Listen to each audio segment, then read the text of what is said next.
These are the most extreme, serious sanctions, financial sanctions that have ever been imposed. Bear in mind that FDR froze Japanese bank accounts and stopped exports of oil to Japan in August 1941, 4 months before Pearl Harbor. You know, I say that the supply chain is not a big part of the economy. It is the economy. And we're going to shut that down with what we're doing to Russia. So not nice guys, and I'm not defending the invasion. I'm just saying if you want to use financial weapons, be prepared for the blowback. The thing with the militarists is when everyone else really screws up badly, it gets dumped in your lap. So you're the guys who are going to have to clean up whatever mess comes out of this, as we see in Ukraine right now. And this Deputy Assistant Secretary of the U.S. Treasury, he took both hands and slammed them palm down on the table. Boom, like that. He goes, the dollar was the global reserve currency. It is the global reserve currency, and it will always be the global reserve currency. And I turned to him, I said, David, I feel like I'm listening to John Bull on Whitehall in 1913, when, at a time when they were quite sure that sterling would always be the global reserve currency.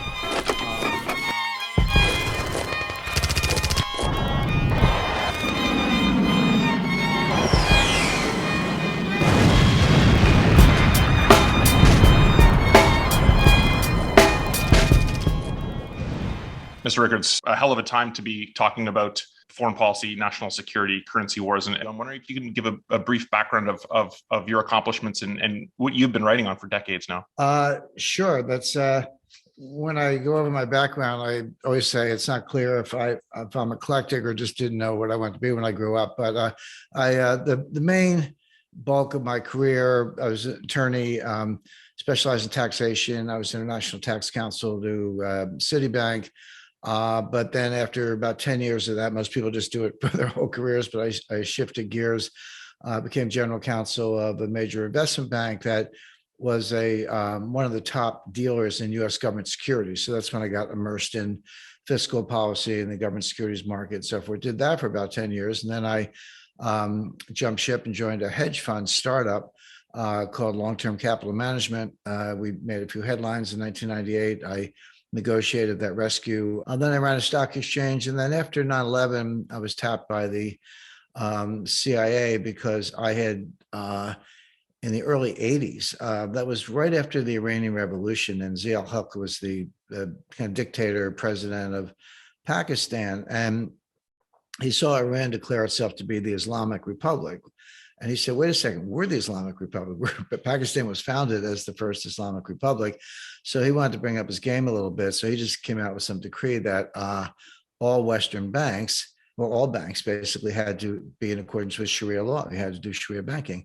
And at that time, I was still working at Citibank, and we had one of the biggest banking operations in Pakistan. So I was tasked with converting it to Sharia law, so I became probably one of the top Western experts on Sharia finance in the course of doing that. Well, that was in the early 80s. So flash forward 20 years, it's after 9/11, I'm talking to a guy at a cocktail party on a mountaintop estate in St. Croix, and he takes me aside, he says, if you got a call from the CIA, would you take the call?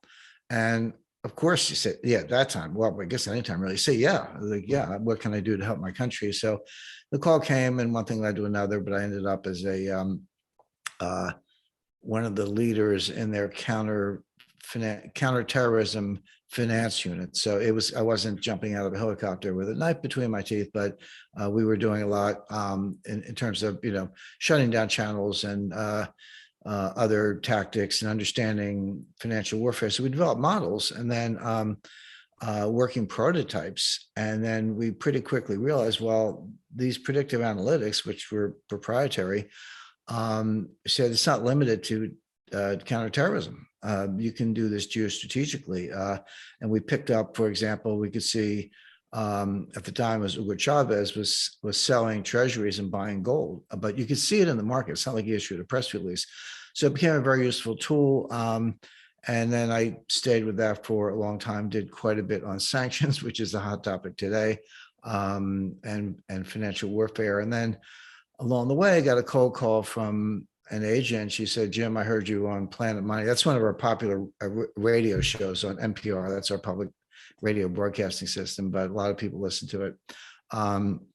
And she said, would you be interested in writing a book? I said, well, I never thought about that, but so we met and hit it off, and one thing leads to another. So that led to my first book, Currency Wars, which came out in 2011. And then there it is. Thank you. And since then, I've had 6 national bestsellers, 3 of which were New York Times bestsellers also. And I just finished a new book. Actually, it won't be out until later this year. And then working on some other projects. So I've become a writer, and then just lots of TV interviews. So I don't know what that is, but if there's a thread that runs through it, it's probably problem solving, analysis.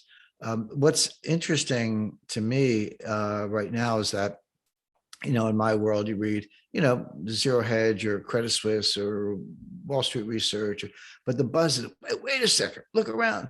China and Russia are going to get a lot of gold and develop cryptocurrencies and get out from under dollar hegemony, and they're going to do an end run around the dollar, and it's the end of the dollar. It's like, yeah, that was chapter 1 and chapter 2 of Currency Wars, which I wrote it in. It came out in 2011. A lot of the writing was done in 2010, but it's based on an actual financial war game, the first financial war game that the Pentagon ever did. And I was a facilitator and a participant, but that was the scenario we launched, which is that Russia and China would accumulate gold. So I guess it's good to be ahead of your time, but if you're 12 years ahead of your time, people forget you ever did it. But we warned the Pentagon. And the fact is, at the time we did that war game, Russia had 600 tons of gold. Today, they have 2,300 tons of gold. In other words, they did exactly what we told the Pentagon they would do. And now and I've had many other discussions at the Pentagon, CIA and elsewhere, the Fed and the Treasury for that matter, where I explain this to them. And they either yawn or I remember one incident, I was at the Pentagon, I was one seat away from the Deputy Assistant Secretary of the Treasury. And I outlined the scenario. I said, look, if you keep using dollar sanctions, people are not punching bags. You can hit it and hit it and hit it, but one of these times they're going to get out of the way, and they're going to say, okay, enough. I'm getting out of the dollar system because you're using the dollar system to take me down. So why would I be in that system? And it's easier said than done. But I kind of outlined the scenario, and this Deputy Assistant Secretary of the U.S. Treasury, he took both hands and slammed them palm down on the table, boom, like that. He goes, the dollar was the global reserve currency. It is the global reserve currency, and it will always be the global reserve currency. And I turned to him, I said, David, I feel like I'm listening to John Bull on Whitehall in 1913, at a time when they were quite sure that sterling would always be the global reserve currency. So I kind of left it at that. But here we are, I think, at a point where these sanctions, and I've read them all. It's like 100 pages of material. New ones are coming out every day, but I did a deep dive on it for some clients. And the first announcement was like nothing. That was like nothing burger. But the second round that Biden issued and the Treasury issued on, I think, February 26th, that's the real deal. They're shutting down the Russian economy. However, the unanticipated or unexpected consequence of that is that big hunks of the economy, starting with Russia and China, are going to get out of the dollar system. So it's kind of a big deal. So that's what I've been doing the last 40 years. So. Well, thank you for that summary, and it's good to remind everyone that you've been talking and writing about this issue for a long time. And I'll just highlight again, Currency Wars. That's how I came across your work for some studies that I'm doing on my end, and it's fascinating to think that you wrote this over a decade ago, and now it's all playing out essentially as you designed it. Now, I do want to get into you restacking that currency simulation that you ran based on today and how you see things playing out. But before I sort of front load you, I'm just wondering if you could lay out how you see the geostrategic and geoeconomic situation right now. And what's unfortunate, I find, is that within the national security community, they deal only with hard power calculus, and then you look at Fed, Treasury economists, et cetera. They only look at dollar hegemony, sanctions, et cetera. And there's no cross pollination, and there's no assumption that escalation, hard power wise, couldn't translate to soft power, dollar, or sanctions could escalate into something else that we're not prepared for. So I'm wondering if you can just broadly lay out how you're looking at this current situation, the severity of it, or perhaps the overplay. I'm not sure. Well, it's a good question and a very good way to frame the issue. And it's exactly what I've encountered over and over again in the U.S. government and worked for government agencies, but met with many others in many different contexts. So I had a meeting at the Pentagon once with a kind of spooky office called ONA. Like, what's ONA? That's the Office of Net Assessment. Sounds like the most boring outfit you can think of, except they are the futurists. They are the deep thinkers. They're the ones who are supposed to look 5, 10 years ahead, see where power is going, and get ready now. So it's a pretty important job. And there was a guy in that position for like 45 years. When I met him, he was 91, but sharp as a tack. I mean, it's not like an age thing. This guy was very on top of it. He was the head of it. And I took him through one of these scenarios. And I was talking at the time about the SDR, the special drawing right. You say SDR, people think it's a strawberry daiquiri on the rocks, but it's a special drawing right, which I call world money, because it is world money. They just don't want to call it that because it's kind of spooky. But I said, you know, Mr. Marshall, I said, the figure's 92, I can call him Mr., but it is, I said, Mr. Marshall, I said, the day will come when your destroyer will pull up to a fuel depot in Singapore and you'll say, fill her up. And the guy will say, fine, pay me in SDRs. And said, for the first time in over a century, you're going to have a forward deployed military that you have to pay for in a currency that you don't print. And he wasn't a big talker, he's a good listener, but he said, yeah. And then he said, but the Treasury really doesn't like it when we talk about the dollar. And he was right, but it was a perfect example, crystallization of how the Treasury's over here, the Fed's over here, the Pentagon's over here. They don't talk to each other as much as you might think, and they definitely don't get in what they call equities, you know, each other's equities. But I said, you know, the thing with the military is when everyone else really screws up badly, it gets dumped in your lap. So you're the guys who are going to have to clean up whatever mess comes out of this, as we see in Ukraine right now. And so maybe you should be a little more involved. But I always find the most creative thinkers and the best solutions are in the interdisciplinary space. If you can bring physics, economics, law, kinetic warfare, and monetary authority, if you can bring all that to the table, you can come up with some really good solutions. But as long as you stay in your silos and protect your turf, you're going to probably miss more than you see. So you're right to say that that's a problem. I've encountered it time and time again. I don't see anyone really working towards a solution. It just seems to be more of the same. My biggest critique of the Biden administration, I have more than one, but is that and Joe Biden himself, I just feel sorry for. He should be in a home. I mean, I sort of fault his family for letting him do what he's doing because he's not capable. But you could have that and still be okay if you were surrounded by, for example, you know, George Shultz, James Baker, Henry Kissinger, you know, in their prime, Dean Acheson. If you had a crew like that around, I say, all right, we're in good hands, even if the president's not all there. But they don't. I mean, this is a really weak staff, in addition to a disabled leader. And they have what I call John Kerry disease, and it's been developing for a long time, appears to be contagious, but it's the elevation of process over substance. Now you need both. Substance is where you win or lose. It's how you do things. It's how you implement policies, how you get things done. But yeah, okay, you need a process. You know, you can't just be rogue operators. But we're at a point where as long as like you're getting on a plane and flying to Geneva or Zurich and going into a fancy conference room and going to a conference or the Munich conference or Davos or, you know, JCPOA, as long as you're doing that, it's okay. It doesn't matter if you actually achieve anything or anything that's in your interest, as long as you're going to Geneva on a regular basis. And so, and I think John Kerry really perfected this, but it's really caught on with a whole generation. So I look at people like Jake Sullivan, Tony Blinken, Susan Rice, don't get me started, but Ron Klain, Jen Psaki. I do ask myself a lot if she's actually a really capable robot. I mean, she's so robotic that I think Disney has actually kind of implemented her, but we'll see. But seriously, they're all about the process. So a great example just happened in the last 72 hours. So we can talk about nuclear warfighting in a minute, but we're kind of, well, maybe I'll mention it right now. I studied nuclear warfighting beginning in the late 60s, not long after Herman Kahn and Henry Kissinger and Wolstetter and others did their leading work on that subject. And there's a lot. There's counterforce, countervalue, first strike, second strike, et cetera. But and a lot of it's in game theoretic space, kind of unknown. But the one thing that they all said, every one of them said, was, don't go there. Meaning, nobody wakes up and says, oh, I think I'll have a nuclear war today. Nobody starts out in that place. You get there by escalation. Escalation is the key word. And so don't start down that track, because you could end up with a nuclear war, even though that's not what you intended. And the Cuban Missile Crisis is a perfect case study of that.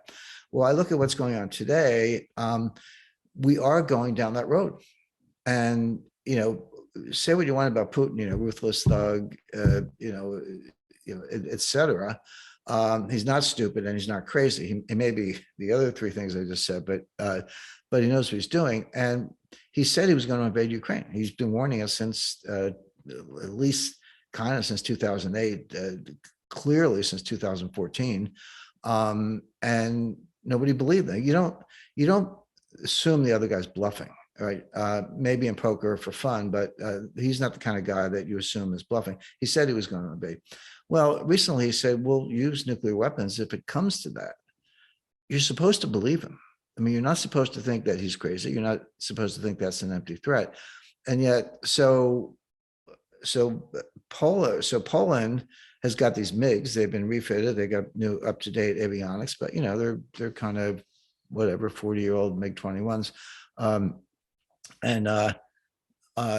The idea was, well, could we donate them to Ukraine, because Ukraine has pilots who can fly MiGs because they have some themselves, and that would give Ukraine some air power to fend off the Russians, et cetera. And you're like, wait a second, Poland's a NATO member. So if a NATO member is giving, is the MiG technically a NATO jet? I actually don't know, but I think that distinction will be lost on Putin. So Poland's going to fly the jets to Ukraine. Oh, that's out. I don't think you can tow them across the border, maybe, kind of vulnerable. But then the latest was, well, Poland's going to fly them to Ramstein Air Force Base in Germany, kind of give them to the US and let the US figure out how to get them into Ukraine. And oh, by the way, can we have some replacements right away? So Blinken gets into this whole, well, we're considering interagency process to consider how to backfill. It was as we're backfill the Polish Air Force if they give us the MiGs. And then somebody else decided that maybe it wasn't such a good idea after all. But my point is, no MiGs are going to Ukraine. And by the way, that would be a really bad idea. That's goes back to this escalatory thing I was talking about, where you end up with nuclear weapons, nuclear war. But so a bad idea to begin with, but they just turned it into a process. Are they going to Ramstein? Are we going to backfill? Did we have it in the budget? And that's all they do. And so Putin has kind of a clear playing field. And that's a really good description of the hard power calculus that's going on right now, and a rapid escalation on that front. But now we also have, as you laid out in your book very clearly, a currency war, a commodity war, a financial war, in that the central bank reserves of Russia have now been essentially confiscated. How does this play out on that front? And what are the interactions that you're looking at right now? And what are the consequences down the road? That's another great question, because first of all, these are the most extreme, serious sanctions, financial sanctions that have ever been imposed. Bear in mind that FDR froze Japanese bank accounts and stopped exports of oil to Japan in August 1941, 4 months before Pearl Harbor. So, and the Pearl Harbor attack had been in the planning earlier than that, but it was kind of going down that road. So wouldn't be the first instance of financial sanctions having kinetic consequences. But yeah, some of it's easy. So although I saw one of our US senators the other day said, we're going to freeze Russia's gold. I'm like, how are you going to freeze it unless you leave it outside in the winter? I mean, it's physical, it's in Moscow. how exactly did you plan to freeze it? But that's one of the reasons I advocate physical gold for nations and individuals, is because it's not a digital asset. You can't hack it or freeze it, as you can, as my friend Chrystia Freeland, that are petite neo-fascists in Canada did to the truckers. But I do know her. So here we are slamming Russia with all these sanctions. Probably the Russian economy will contract 20 to 25% over the next 6 months. I think that's a realistic forecast. It will hurt. But what no one in the White House seems to have thought about is the blowback. And that's the first thing you're supposed to think about the second move before you make the first move. These guys just blunder into a move and say, oh, yeah, that didn't work out. But let me give you a concrete example. This has been written about. So the United States cut off semiconductor exports to Russia, period. Not just that, not just as a primary boycott, but as what's called a secondary boycott, which we said to everybody in the world, most pointedly the Chinese, if you make your own semiconductors with our equipment and our technology under license from us, you can't sell that to Russia either. So this isn't just about, Intel can't sell semiconductors to Russia. That's true. Chinese semiconductor manufacturers can't sell semiconductors to Russia if they're made with our equipment, which they are. But basically, all this stuff kind of comes out of the U.S. in the first instance. So okay, does that hurt? Yeah, that hurts. Avionics, military applications, et cetera. But what people don't realize is that look around your kitchen or any part of your house, or get in a car. A car is basically a computer on wheels. It has 1,400 semiconductors. So your anti-lock brakes, your engine warning light, your tire pressure, your Sirius radio, whatever you got, it's all semiconductors. 1,400 semiconductors in a typical car. But it's not just that. This is the Internet of Things, right? So your refrigerator, your dishwasher, your washing machine, your coffee maker, you name it, they all have semiconductors. So, but we're going to cut them off from Russia. We'll show them. Well, it turns out that you say, how do you make semiconductors? You basically use a laser to etch at a microscopic level on a wafer, on a silicon wafer. Okay, how do you power the lasers? Well, it turns out there's a processed neon gas. This processed neon gas that powers the lasers that makes the semiconductors, 70% of it comes from a single plant in Odessa, in Ukraine. Now, and Odessa's under siege. So, give it a few days, but that's going to be in Russian hands in a matter of days. The Russian Marines are getting ready for an amphibious assault. They're doing a lot of preparation for that, softening up the target. So Putin's just going to say, okay, we can't have semiconductors. You can't have the neon gas. That's going to shut down the entire global semiconductor industry, which in turn, since that's an input, is going to shut down basically all the manufacturing in the world. Every appliance, every automobile, every aircraft, because these things need to be upgraded continually, even if you have existing ones. So, okay, your move, Biden, and this is what these people don't think about. Ukraine supplies 20% of the grain in the world. It's always been known as the breadbasket of 20% of grain exports, I should say, not counting what's consumed domestically. In a lot of African countries, 50% of their grain. In Lebanon, 100% of their grain comes from Ukraine. You want social unrest in those countries? Bring it on. And then you get into strategic metals and so forth. So 35% of Boeing's aluminum comes from Russia. And for Airbus, it's 50%. Titanium. You think CO2 is a problem? I don't personally, but some people do. You like electronic vehicles, even though they charge them up with electricity from coal-fired plants. How do you make the batteries? What's in the batteries? Lithium, cobalt, and nickel. Guess who produces most of that in the world? Russia. So people are familiar with the supply chain at the retail end. Like you go to the store and the shelves are bare. Oh, where's the hot sauce or the peanut butter? But they're not as familiar with the supply chain on the input end, at the other end, where the stuff goes in, the source materials.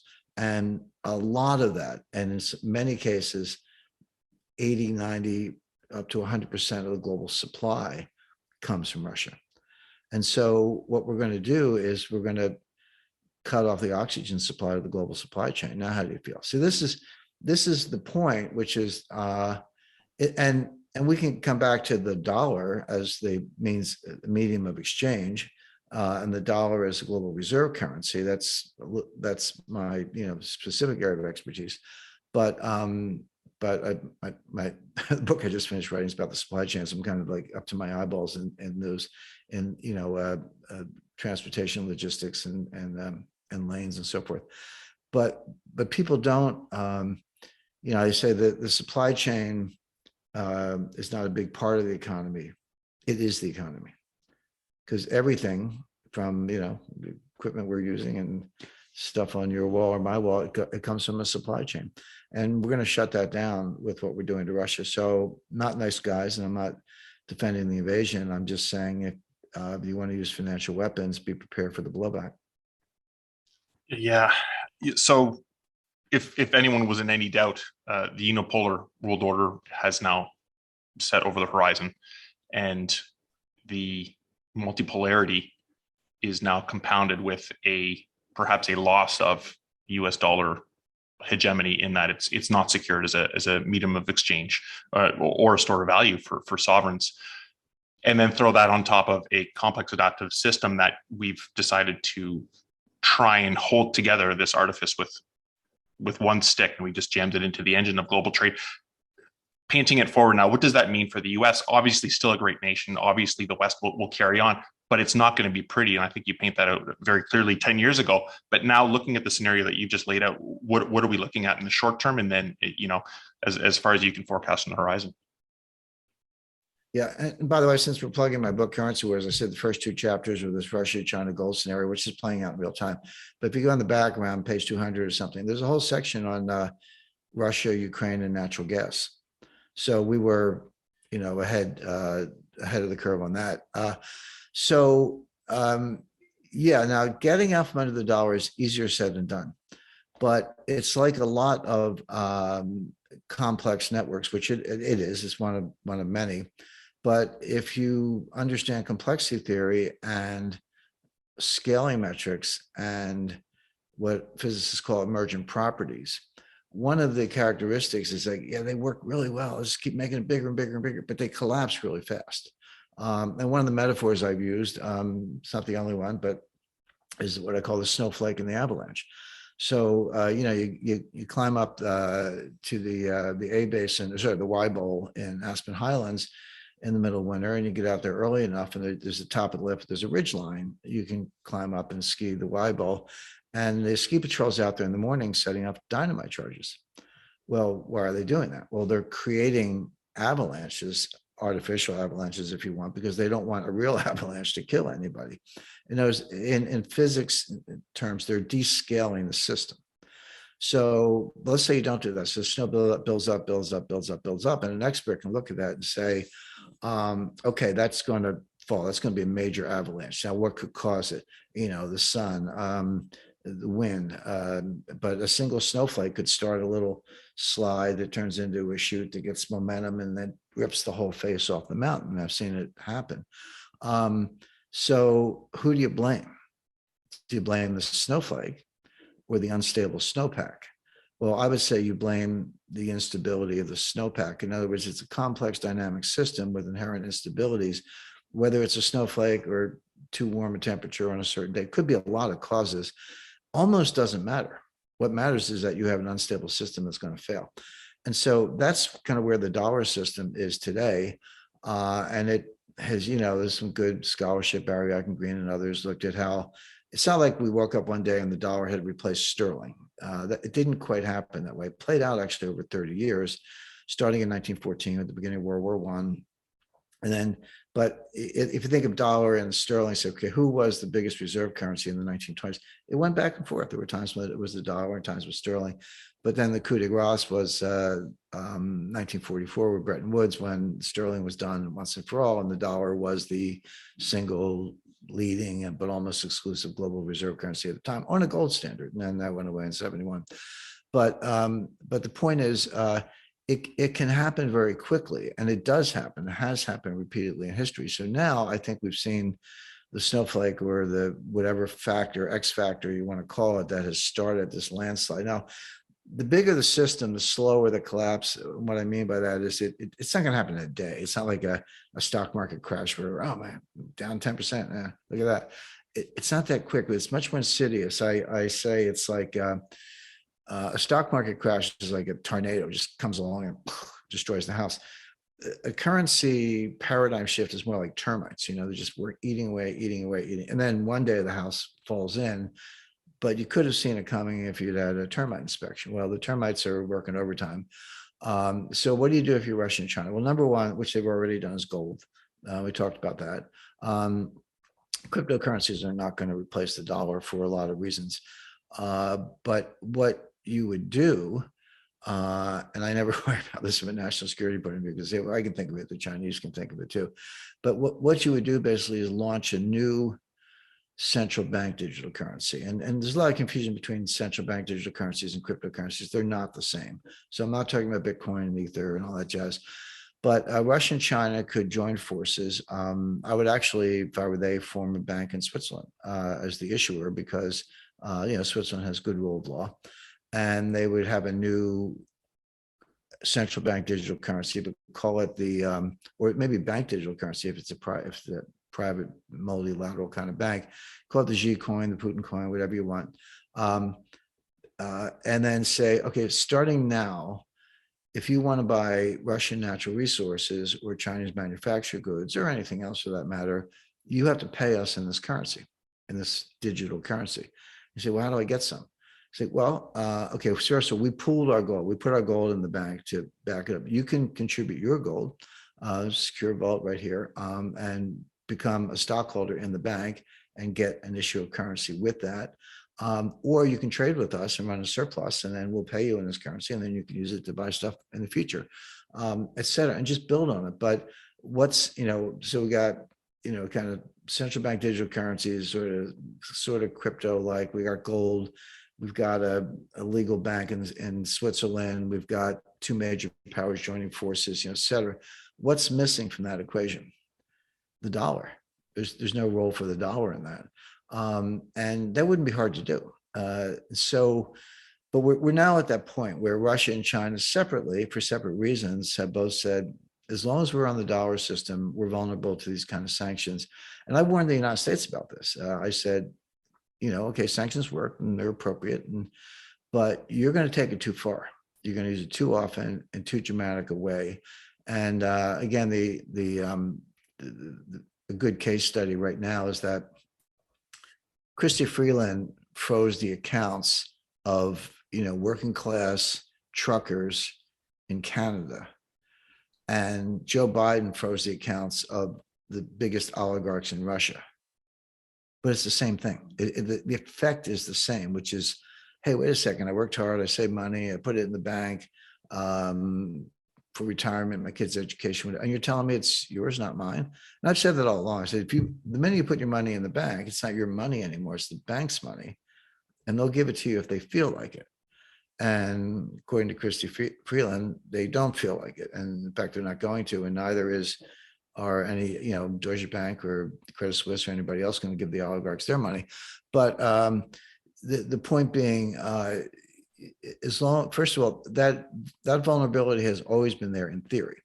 And it's been there in practice for some pretty bad criminals where nobody cares, or the IRS or any other tax authority. But now it's being slung around just because I disagree with you, or just because I don't like your political views, or you're on the wrong side of a war, but the dollar really doesn't have anything to do with it. Well, it does now. And so that's going to drive this exit ramp from the US dollar.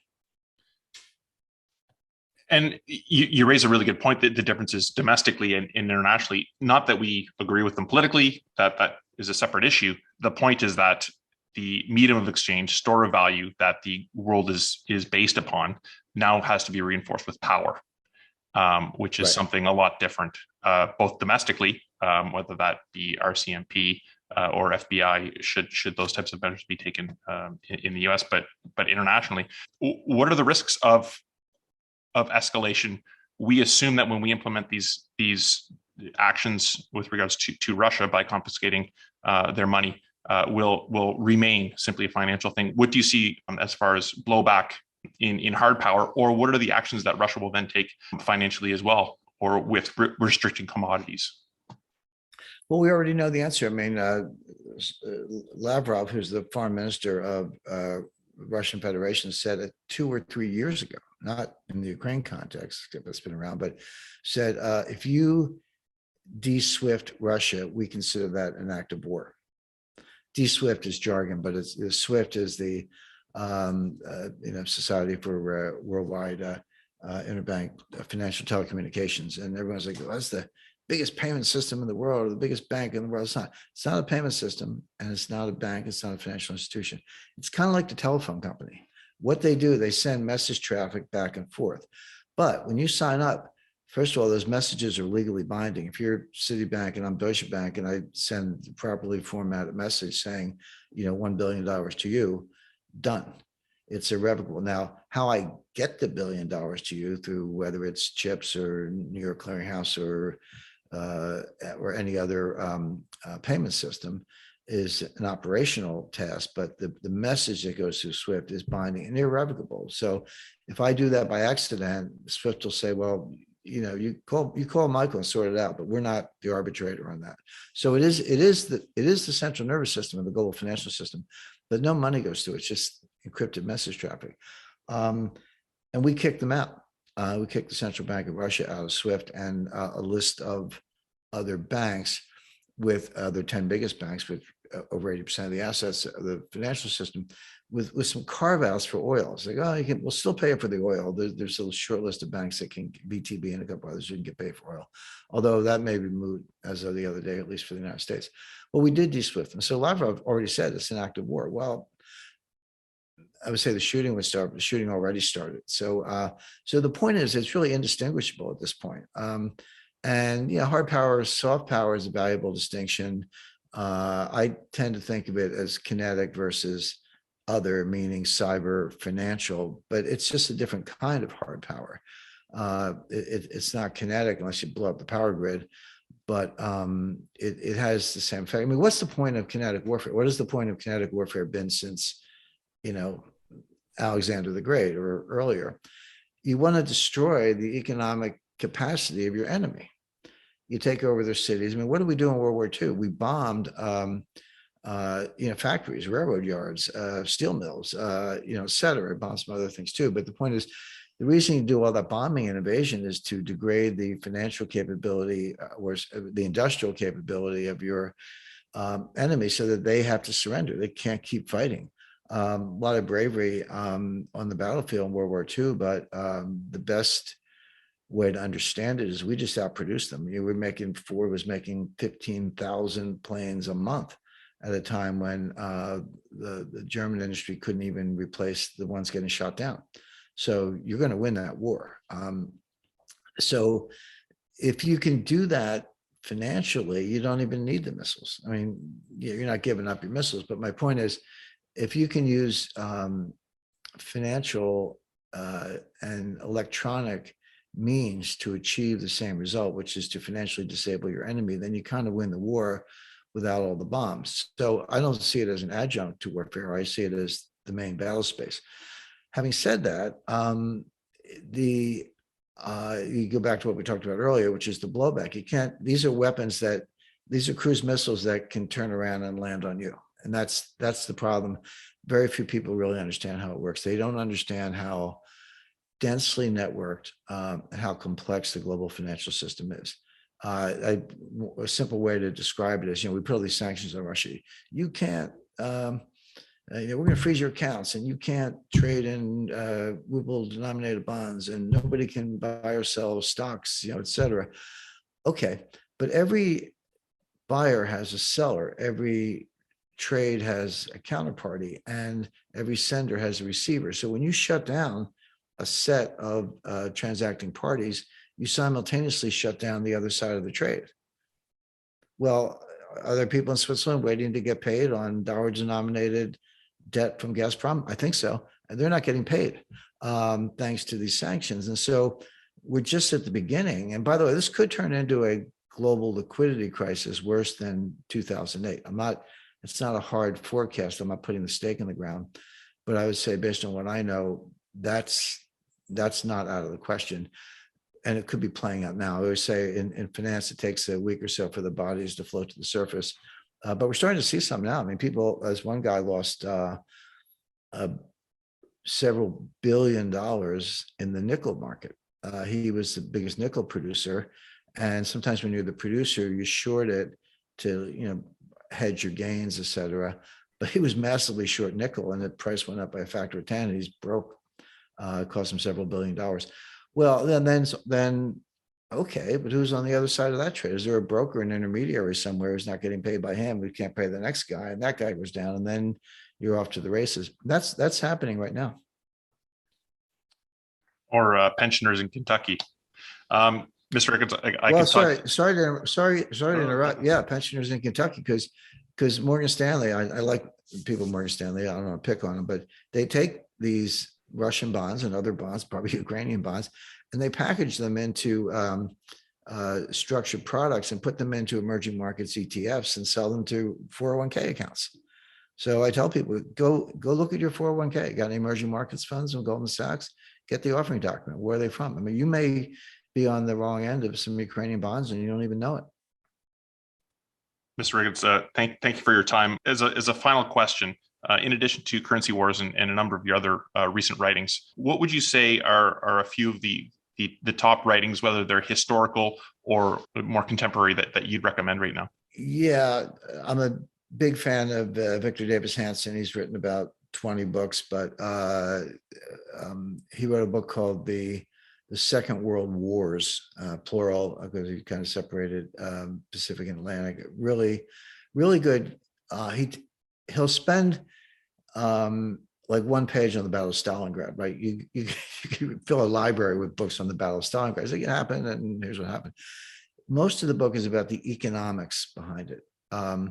Henry Kaiser, Henry Ford, Albert Speer, and others, and how the West broadly, but the United States in particular, we just outproduced them and we organized better. And whether it was ships, Liberty ships, B-29s, tanks, and we started out way behind. I mean, we had the torpedoes at the Battle of Midway. Those, rest in peace of the torpedo bombers, but none of them came back. But those torpedoes bounced off the Japanese ships. They hit the aircraft. They came in at 100 feet above the ground, dropped torpedoes. The torpedoes hit the ships. They either bounced off, didn't detonate, or they went in circles because they had bad rudders and so forth.